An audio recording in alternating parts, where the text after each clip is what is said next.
Bonsoir à tous, petit point rapide sur BTC et Ether. On s'était laissé donc la dernière fois avec le retest des 109, 107.5, donc qui est plutôt positif. On a une belle réaction haussière, on maintient bien le plus bas des 98 000 et donc ce plus bas de cette tendance haussière. Donc pour rappel, du 22 juin 2025 au hop juste ici 14-13 août 2025. Sur la grosse zone de support qu'on avait annoncé. Si jamais il y avait une cassure, on aurait retesté les 105 et puis derrière ici les 102, même si le scénario privilégié était donc les 109. Derrière, réaction haussière, comme d'habitude, on identifie les zones possiblement soit de ralentissement, soit de retournement. Donc on avait ici la zone des 112,5 et puis ici la zone des 117. On avait également un gap à combler. Ici on est venu en fait faire un travail juste ici, de combler le gap CME et puis de venir retester la résistance. Et puis derrière, on a mis en place une distribution, ce que j'étais en train de supprimer, avec BC, AR, ST, SO, UT, UTAD. Pour entrer, ça aurait été quand même compliqué. Pourquoi? Parce qu'on n'a pas toutes les confirmations. Ce qui aurait été intéressant, c'est en fait qu'on vienne créer un break of structure, enfin un changement de structure, et puis derrière qu'on ait une réaction haussière, imaginons par exemple ici au 115, 116, pour ensuite une continuation baissière. Ça aurait été le scénario idéal. Ici, ce qui est un peu compliqué, c'est qu'en fait, on va devoir rentrer, si on voulait prendre setup, on aurait dû rentrer market à la validation ici de la cassure. Le seul souci, c'est que quand on prend une liquidité, on peut avoir des fois des retours haussiers. Ici, ça n'aurait pas été forcément très intéressant. De plus que le RR également n'aurait pas été forcément très intéressant. Pourquoi? Parce que les premières zones de support auraient été donc ici les 111, 111,5 et puis haute zone de support une fois qu'on a pris les liquidités, retour dans ces zones. Donc en fait vraiment le début haussier. Donc le plus bas qu'on aurait pu aller potentiellement chercher, c'est les 107,3 avec une énième prise de liquidité avant de réaction haussière. Donc pas forcément intéressant de jouer ça. Derrière, on a eu donc ici le mouvement baissier. Ici, on est venu se reposer dans l'OB, donc on voit qu'il y a une mise en place de chasse à la liquidité, première, deuxième, troisième fois, donc troisième prise, première, deuxième prise et puis troisième prise ici, qui malheureusement n'a pas conclu. Derrière, on a eu en fait la continuation de la tendance baissière. On voit ici qu'on a eu un travail qui a été fait, donc création de liquidité, prise de liquidité, on vient renforcer ici et on vient prendre par la suite, réaction haussière, on vient prendre les tops et il n'y a pas de réaction haussière suffisante. On aurait dû peut-être à la rigueur se reposer pour confirmer ici break of structure et donc là on sera reparti en fait pour aller chercher potentiellement le top. Donc là ça aurait pu être intéressant de se positionner malgré qu'il y aurait eu des résistances. Bon, c'est pas le cas, c'est pour ça que encore une fois je cherche vraiment des setups qui sont vraiment intéressants à jouer en futur.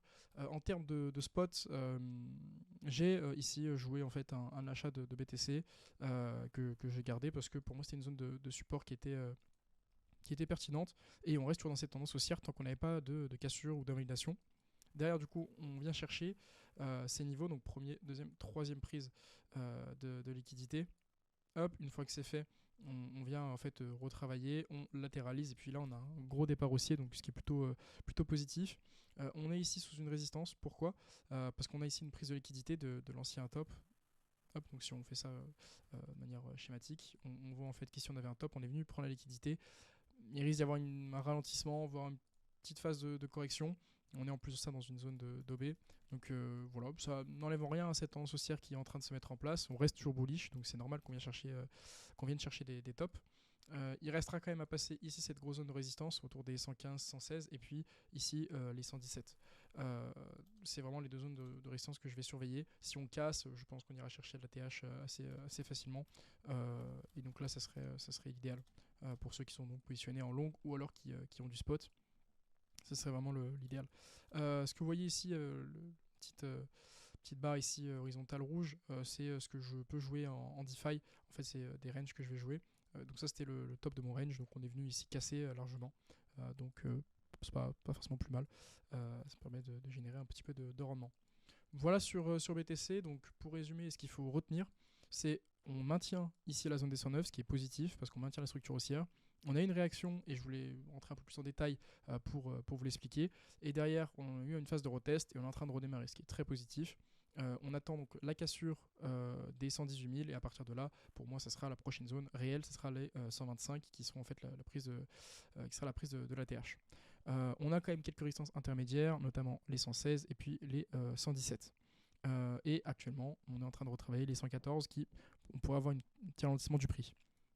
Ce qu'il faudrait évidemment maintenir, et de toute façon, ça sera à chaque fois la même chose, ça sera ici hop, les 111 700 et évidemment les 109 300. Alors on pourrait venir à la rigueur chercher ici cette petite zone ici là de point bas, mais il faudrait qu'on ait derrière une réaction en fait qui serait forte, qu'on vienne par exemple chercher cette zone et qu'on ait un redépart. Là, ça serait ok, on pourrait se dire qu'on est en fait dans une grande phase d'accumulation sur BTC, un peu comme ce qu'on avait pu avoir hop, juste ici. En fait, on prend la liquidité, réaction haussière, on vient reprendre. Là, on vient reprendre, vous voyez, ici on vient assez profondément et derrière on maintient.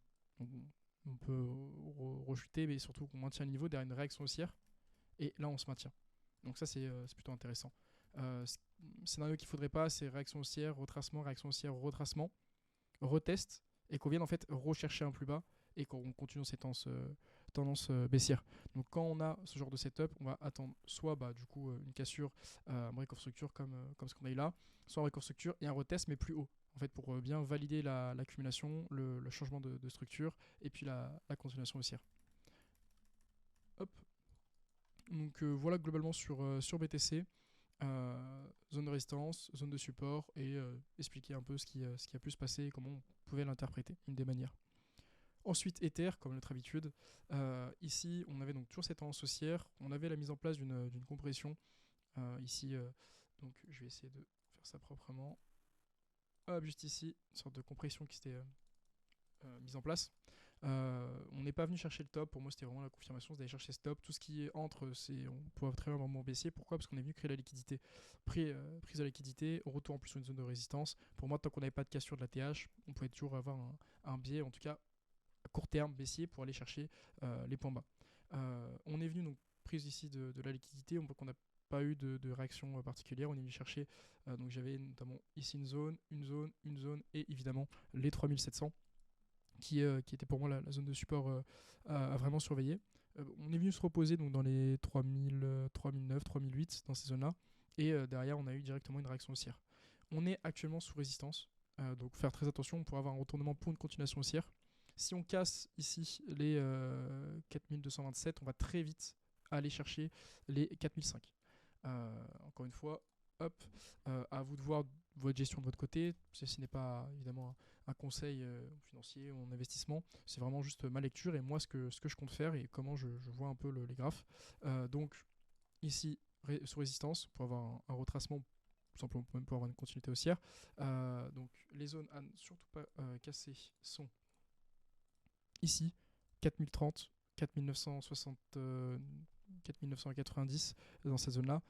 Ici, notre zone de support, donc le plus bas c'est 4100, on va arrondir. Et puis ici, la dernière zone qui est vraiment le top départ des 3009. On est vraiment sur des retracements court terme, sur ce que je viens de mettre en bleu un peu plus foncé. C'est vraiment des retracements court terme, on peut très bien, c'est pas des gros supports.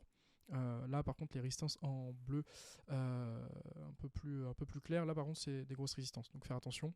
Et si jamais on a une continuation, à ce moment là on risque de corriger jusqu'au 3007. Donc les scénarios que j'envisage, en tout cas qui sont possibles de jouer, c'est ici si on retourne dans les zones bleues, là on va devoir attendre une phase de latéralisation et la mise en place d'un setup aussi. Si on vient corriger et qu'on corrige et qu'on ne maintient pas, pour moi la prochaine zone d'intervention ce sera les 3700.